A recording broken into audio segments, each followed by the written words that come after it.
Hello everyone, welcome to my channel. I hope everyone is having a wonderful day. The night Bunnie Xo realized something had shifted forever began like so many others, with neon lights buzzing softly outside the tour bus window and the low hum of an engine carrying them toward another city, another crowd, another chapter. She sat curled up on the narrow couch, knees tucked to her chest, phone glowing faintly in the dark. Jelly Roll was across from her, scribbling lyrics into a worn notebook, his brow furrowed in concentration, lips moving silently as if the words were already singing themselves inside him. They had lived this life together for years, highs that felt like flying and lows that cut deep enough to leave scars. Love had always been the anchor between them, heavy and steady, even when storms tried to tear it loose. Or at least that's what Bunnie had believed. But lately, something felt different. It wasn't distance. Jelly Roll was still there, still holding her hand before shows, still kissing her forehead before bed. It wasn't betrayal either. There were no secrets, no hushed phone calls or hidden glances, and yet Bunnie felt a quiet ache she couldn't name, a sense that love itself was changing shape right in front of her eyes. She watched him now, the way his shoulders rose and fell as he breathed, the intensity in his eyes as he chased the perfect line. This man had survived hell and clawed his way into the light. She had been there through addiction battles, heartbreak, judgment, and redemption. Their love had been forged in fire.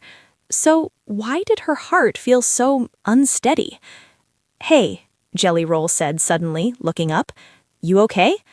Bunnie smiled automatically. "Yeah, just tired." He nodded, but his eyes lingered on her a moment longer than usual, as if he sensed the truth hiding behind her smile. Later that night, after the bus had gone quiet and the world outside dissolved into darkness, Bunnie lay awake staring at the ceiling. Jelly Roll slept beside her, one arm slung protectively across her waist. She pressed her hand against his chest, feeling the steady rhythm of his heart. She loved this man. That truth was unquestionable. But somewhere deep inside, she felt a crack forming, not in their love, but in the version of love she thought she understood. The realization came weeks later in the most unexpected way. They were backstage at a charity event in Nashville, a small, intimate gathering filled with musicians, survivors, and stories heavier than gold. Jelly Roll had been invited to speak about recovery, about forgiveness, about learning to love yourself when the world insists you're unworthy. Bunnie stood off to the side, watching him work the room. She had always admired the way people gravitated towards him, not because he was famous, but because he was real. He listened like every word mattered. He looked people in the eye. He carried his pain openly, not as a burden, but as proof that healing was possible. Then she noticed it. A young woman stood in front of him, tears streaming down her face as she spoke. Jelly Roll didn't interrupt. He didn't rush her. He simply stood there, hands folded, heart wide open. When she finished, he reached out, not touching her, just close enough to offer comfort without crossing a line. "I see you," he said softly, "and I'm proud of you for still standing." The woman broke down completely. Bunnie's chest tightened, but not with jealousy, with understanding. She saw it then. Jelly Roll wasn't falling in love with another person, he was falling in love again, with purpose, with humanity, with the version of himself he once thought was lost forever. And somehow that scared her more than infidelity ever could. That night, Bunnie couldn't sleep. She replayed the moment over and over in her mind, not because it hurt, but because it awakened something she had been avoiding. Love wasn't static. It didn't stay frozen in one form just because you wanted it to. It evolved, expanded, shifted. And Jelly Roll was changing. He was learning to love the world without the armor of anger and guilt he used to wear.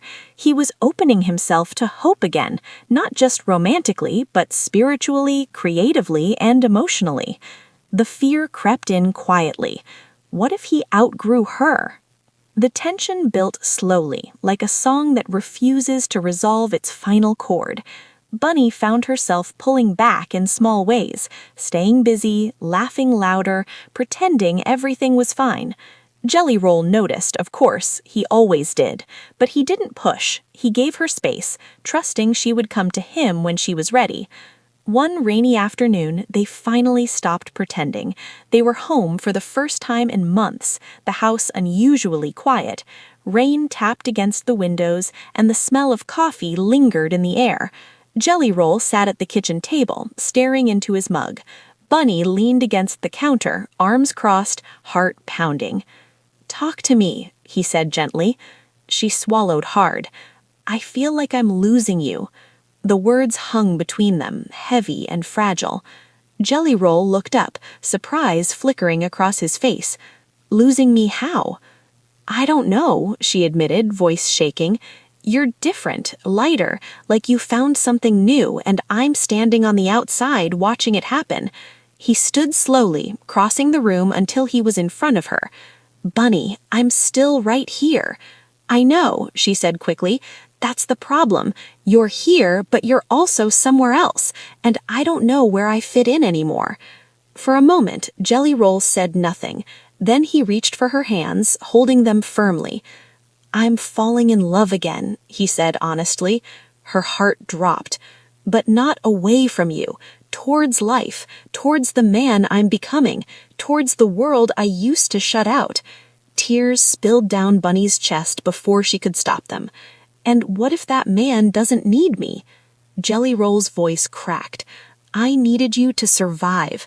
I need you now to live." She looked up at him then, really looked, and saw the truth in his eyes. This wasn't an ending, it was an invitation. The shift didn't happen overnight. Love rarely works that way. There were hard conversations, vulnerable confessions, moments when old fears resurfaced and threatened to drag them backward. But instead of fighting the change, they learned to lean into it together. Bunnie began to see Jelly Roll's new love not as competition, but as expansion. His heart wasn't leaving her, it was growing, and she realized something equally powerful about herself. She had been clinging to who they used to be, afraid that change meant loss. But change, she discovered, could also mean rebirth. One evening, months later, they sat on the porch watching the sun dip below the horizon, the sky painted in shades of pink and gold. Jelly Roll strummed his guitar softly, humming a melody that felt both familiar and new. "What's that one?" Bunnie asked. He smiled. "A love song." She raised an eyebrow playfully. "About who?" He set the guitar aside and pulled her close. "About us, about falling in love more than once, and choosing it every damn time." She rested her head on his shoulder, tears of relief blurring her vision. In that moment, she understood what had frightened her so deeply. Love doesn't end when it changes, it deepens. And sometimes the most unexpected twists, the ones that take you from heartbreak to hope, are the very things that remind you why you fell in love in the first place. As the stars emerged one by one, Bunnie Xo realized she wasn't watching Jelly Roll fall in love again. She was falling with him once more.